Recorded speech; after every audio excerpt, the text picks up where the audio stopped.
On November 18, 1978, the Jonestown Massacre occurred in Jonestown, Guyana, and the world was in shock. More than 900 members of the religious group called the People's Temple were reported dead in a mass murder under the direction of their leader, Jim Jones. Jim Jones married a nurse named Marceline 4 years his senior in 1949 and moved to Bloomington, Indiana. Jones knew how to read people. He became a student pastor in the Somerset Southside Methodist Church in 1952, where he observed that people with money are attracted to faith healing and such services, and these financial resources can be helpful in his goals. Jones was dedicated to raising money to start his own church. Using his charm, Jones tried various ventures, including selling live monkeys door to door. He also sold Bibles and encyclopedias. Jim and Marceline Jones adopted 3 children of Korean-American ancestry named Blue, Suzanne, and Stephanie, and in 1954 they adopted an 11-year-old girl of Native American ancestry named Agnes Jones. Jones soon gained a reputation as a charismatic churchman who claimed to have psychic powers such as the ability to foretell the future and miraculously heal those who were sick. Well, those sick persons were perfectly healthy people planted in the audience to dazzle the crowds, to entice them to donate money so that Jones could further his good works for the Lord. During this period in San Francisco, local political heavy hitters, such as City Councilman Harvey Milk, an openly gay man accused of pedophilia, and future U.S. Senator Dianne Feinstein, who endorsed him and the People's Temple. Milk even penned a letter in support of Jones and his religious group. Milk and Mayor George Moscone were shot and killed in City Hall on November 27, 1978 by Dan White, a conservative former city supervisor, and Feinstein later became mayor. Even future Mayor Willie Brown was one of them. He kept defending Jones, regarding him as a man of highest character, and even wrote a letter to President Carter on Jones's behalf. Jones's psychopathic nature began to be revealed as temple members were regularly humiliated, beaten, and blackmailed, and many were coerced or brainwashed into signing over their possessions, including their homes, to the church. Black members and members of other minority groups were convinced that if they left the People's Temple, they would be rounded up into government-run concentration camps. Family members were kept apart and encouraged to inform on one another. Reports of blackmailing members, physical and even sexual abuse, and Jones's associations with Milk and others in the gay community, as well as his questionable contact with the Bay City's underworld, saw him and the People's Temple falling under intense scrutiny. This included the IRS and the FBI. This was when Jones decided to start wearing dark sunglasses and traveling with bodyguards. Feeling the heat and knowing that the federal government was going to come knocking sometime fairly soon, in 1974 he relocated his remaining flock of around 1,000 of his 5,000 people to South America and created a socialist Marxist workers' paradise away from U.S. federal interests and jurisdiction. But some people left the temple.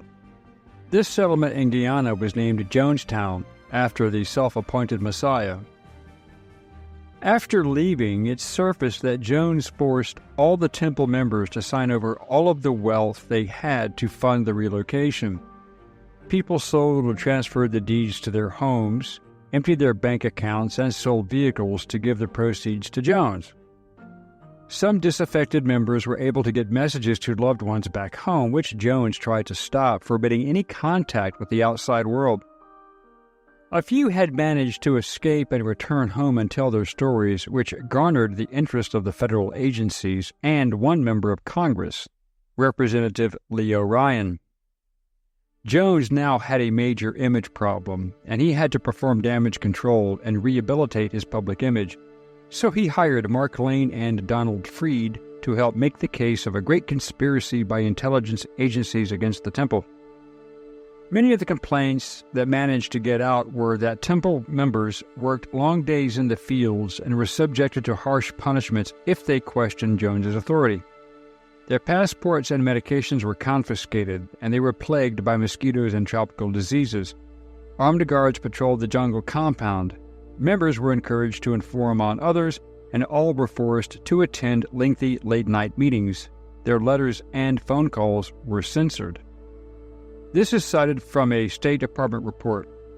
During the consular visits, it has been observed that the local Guyanese administration exercises little or no control over the Jonestown community, and that the settlement's autonomy seems virtually total. This is due to a variety of reasons, which include the fact that the area in question is remote, and thus the government's rather primitive administrative machinery is already overstrained by its obligations to the Guyanese citizens living in the region, as well as an understandable disinterest on the part of the local officials to bother with an apparently self-sufficient community of non-Guyanese who obviously are not actively seeking any extensive contact with the Guyanese environment in which their settlement is located. Ordered his security team to dispense the punch they had made on his orders, which had been rehearsed many times in case the compound was threatened. The fruit drink was laced with cyanide, tranquilizers, and sedatives. It was first squirted into the mouths of babies with syringes, and the older children were told they were drinking Kool-Aid, and then the drinks were consumed by the adult members. Jones himself died of a self-inflicted gunshot wound, and he was found sitting on his throne from which he ruled his small empire. Less than 100 of the members survived.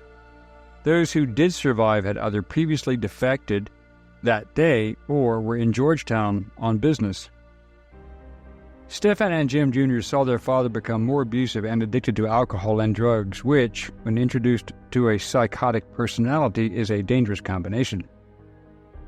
Stephan also said, "My experience with my father was he was more an actor than genuine, almost always.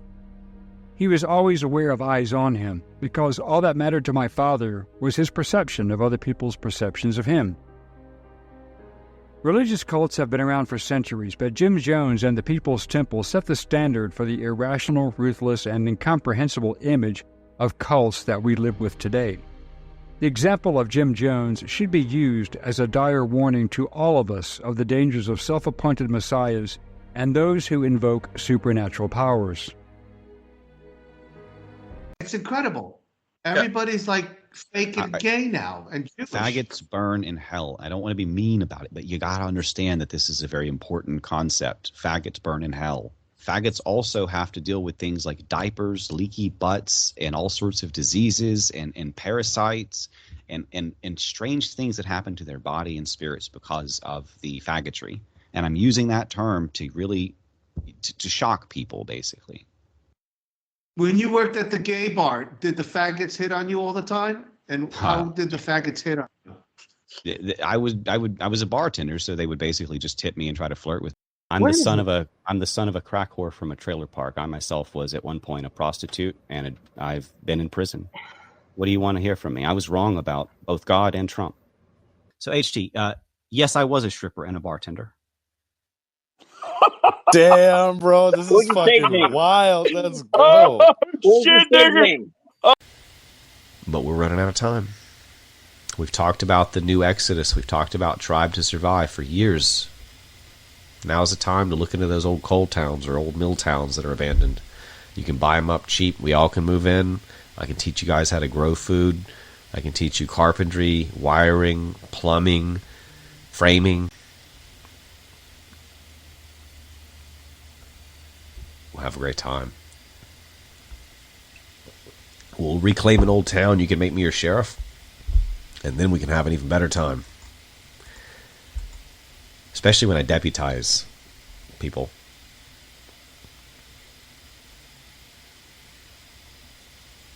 I don't know who that is either. All right. Good night, folks. I love all of you. thesarapayam.com/exodus. Remember that, because that's where you can try to survive. Meet locals. Remember, there's a lot of Feds and Jews in there. We've already had that one guy. No, food's being messed with, but start doing it at home. Well, it used to be, right? So what's the purpose? So what's the purpose of a pill that's got to be marketed, by you, right? calling yourself a Nazarene, I don't understand how it's justifiable to have 666 on the back of a bottle and then to say that you don't have any control. Okay. You don't have the ability to say that you don't have control, because if you call yourself a Nazarene, it is upon you as a duty. Okay, I did not see a problem with the number 666 showing up under the folic acid number on a vitamin bottle. I'm not, and I'm very hyper vigilant, as you guys know. So if that's like, but if I go to the grocery store, if that's my total, I'm going to buy something else. Okay. I'm not superstitious about it. Like I don't skip every time I get to 32. I don't skip 33 just because it's 33 and then go to 34. Well, like I'm not superstitious. Well, all I got to say is like all this stuff on that red pill, living pill is awfully fishy. Now let me to your point here, to your point, fishy. If I may, to your point. Another, I guess you may call this fishy as well. This is called borax. I don't know if you guys can see this on Zoom, but on Rumble you'll see this. Okay, and actually. That's good stuff. Anyway, so borax is something that I eat. It's a roach killer. It's poison, but I eat it. I'm happy to eat some right now for you guys, in fact, because it's a essential mineral. It's a salt. It's safer for you and cleaner than salt. It doesn't taste. It tastes like soap, so it's not a great taste. Anyway. But you don't taste terrible either. Why are you even selling please, whoa, calm down. Gosh. But with this... I'm not done. I'm not done, guys. Today on an all-new Dr. Phil. I believe my wife was trying to kill me by poisoning me. She goes, good luck trying to prove I did anything to you. Thank you. Well, love, admiration, and adoration. That's exactly how Jeremy and his wife Kelly felt on their wedding day. Add to that their beautiful little girls, and they seem like a picture-perfect family, right? Well, Jeremy says that couldn't be further from the truth. Jeremy says Kelly is an evil, manipulative person who is actually trying to poison him to death by lacing his food and drinks with the cleaning solution borax, and doing it so she can collect the insurance money. But that's not all. Jeremy says Kelly is also a cheater who is sleeping with multiple men, including an undercover cop, and even his best friend.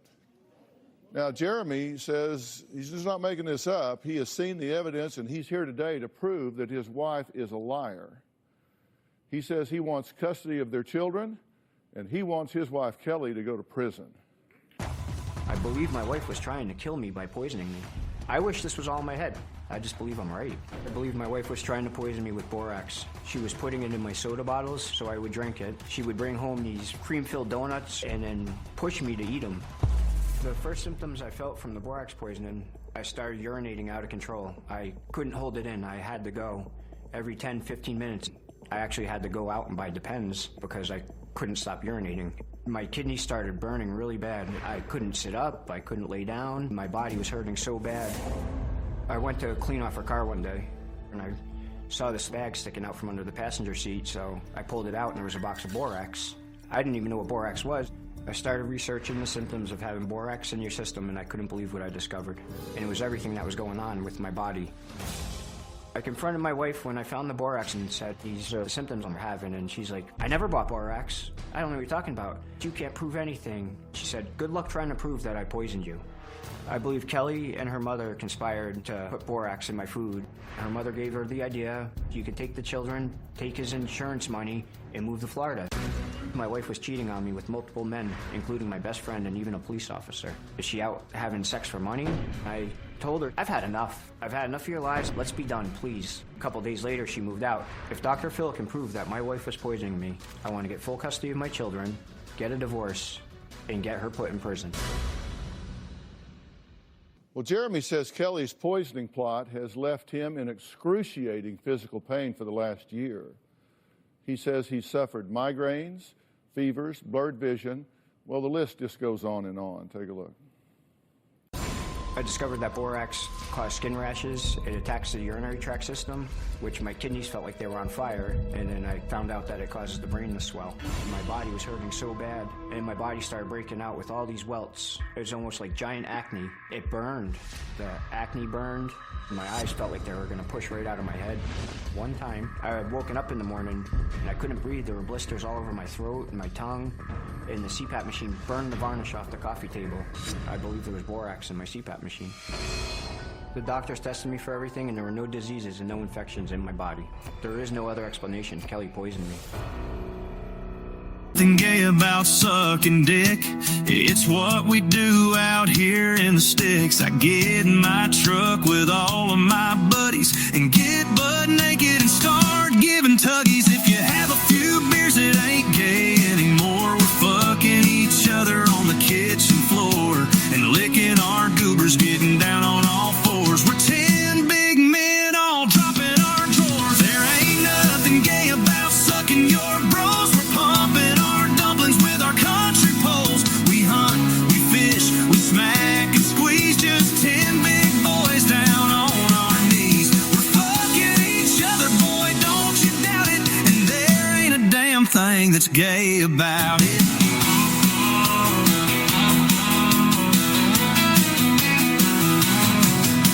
We hit the woods with our rifles and beers, then drop our pants and slap some rears. Ain't no shame in having some fun. We're jerking our buddies till the work gets done. We ain't gay, we're just raised this way.